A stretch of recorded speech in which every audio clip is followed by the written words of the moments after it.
Hello everybody, it's Julia here from the Highly Sensitive Tarot, and I'm back today to do yet another part of this lovely tag started by Mascha, Musings by Mascha, and today is the Emperor. So this must be the 5th video, and yeah, I've got a slightly different angle on my camera, so I thought it might be nice to see my cat in the background as he's actually in. Often when I sit and record these videos, he's out harassing the birds and things in the garden. So, but where he's sat on the sofa there, you can see he's looking through the window at the bird feeders. So it's like, it's cat TV, isn't it?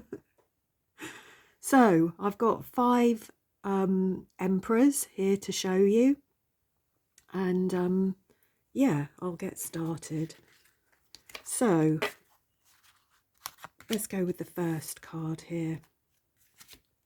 So this one is from, oh, do you know, my brain is gone out of my head. What deck is this from? Landscapes Tarot. What just happened to my brain there?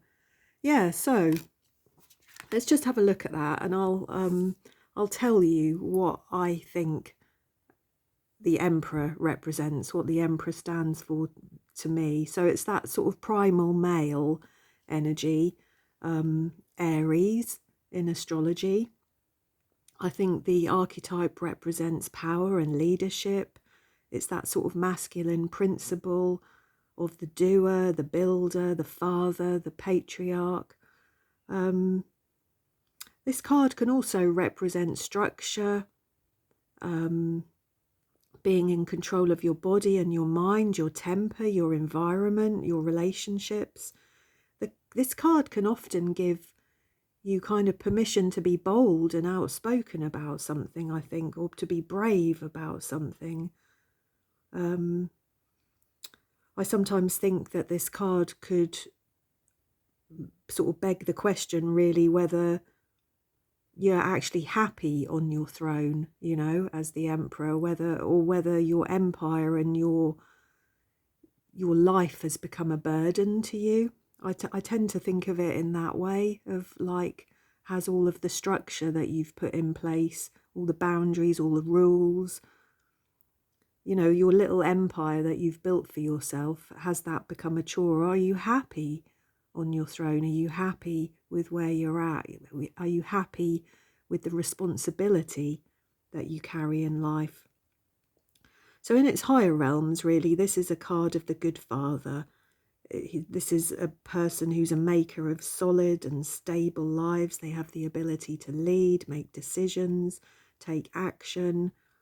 It's a mature figure of authority, I think.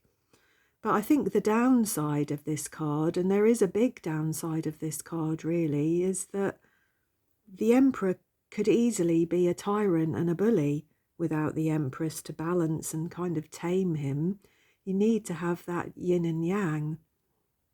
You know, there could also be an immaturity or a lack of strength, a weak character, anger, aggression, no regard for sort of responsibilities of the heart. It could just all be, like you see in this card here, hard lines, all of the things that are built by man, all of the structures, the buildings.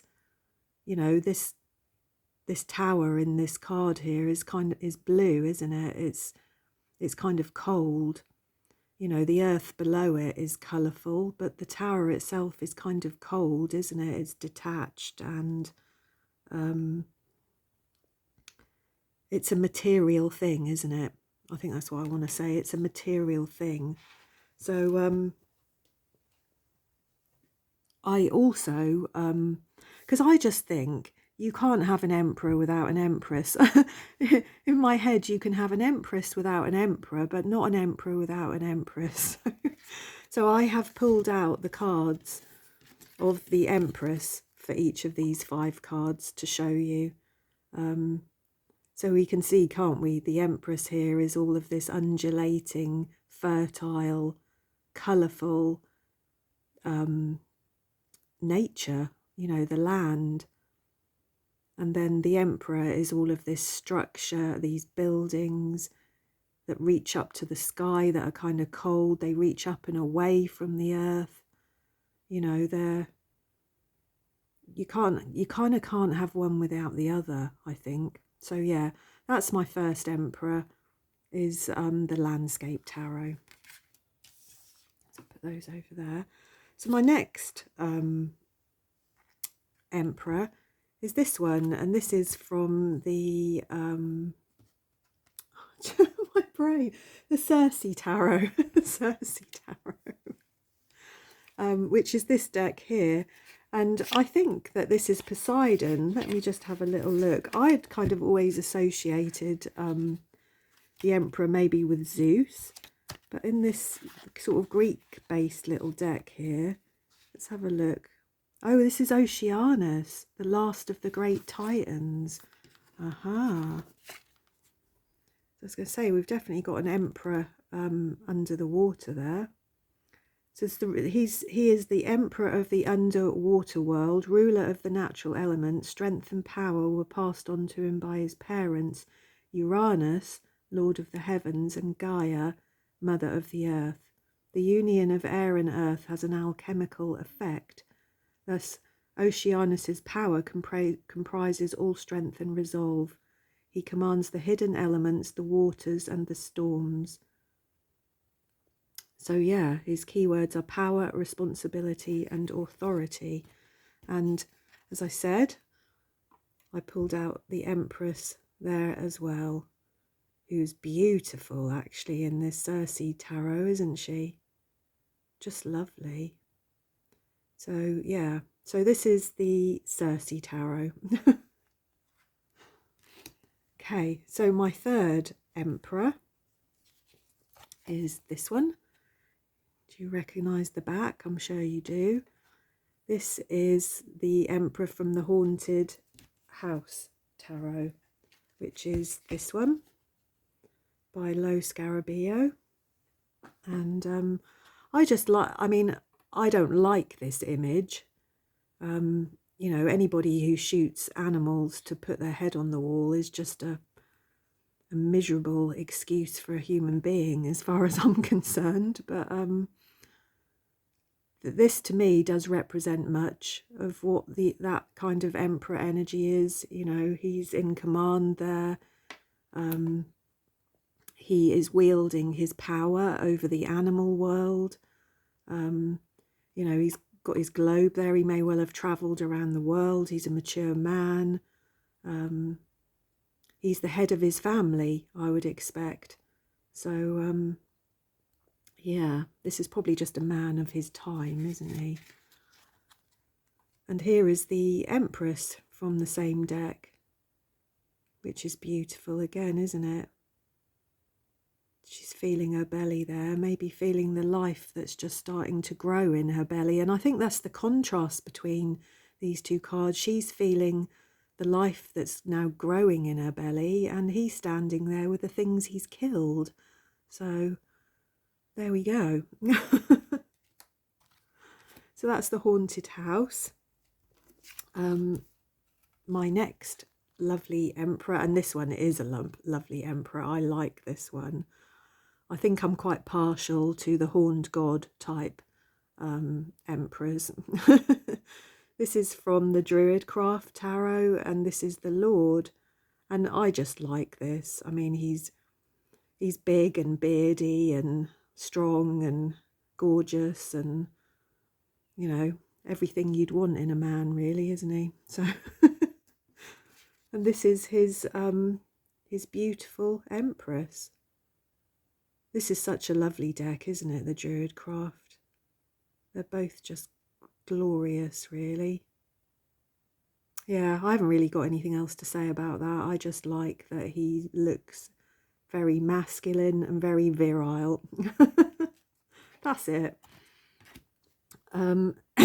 Excuse me. And then the last of my 5 emperors, oops, just dropped that on the floor, is from the Mary L tarot deck. And I'm going to read from the book a little bit about him, because there's a lot to all of the sort of, you know, the symbology and all the the bits and pieces on him. And here is the beautiful Empress from the same deck, which again, really the contrast between the two.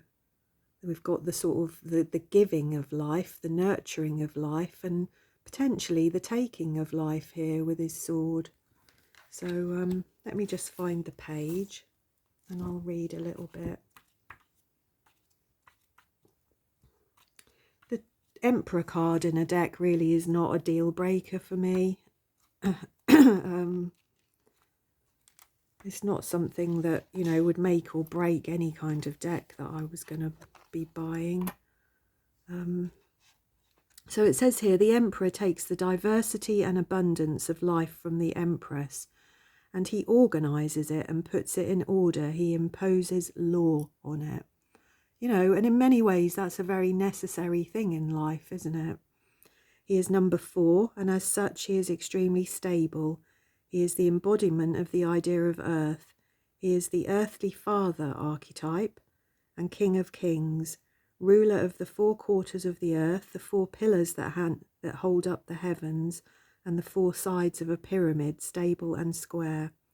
He imposes order and harmony on the elements. He is the manifestation of spirit into earth, like King Arthur or the Fisher King of legend.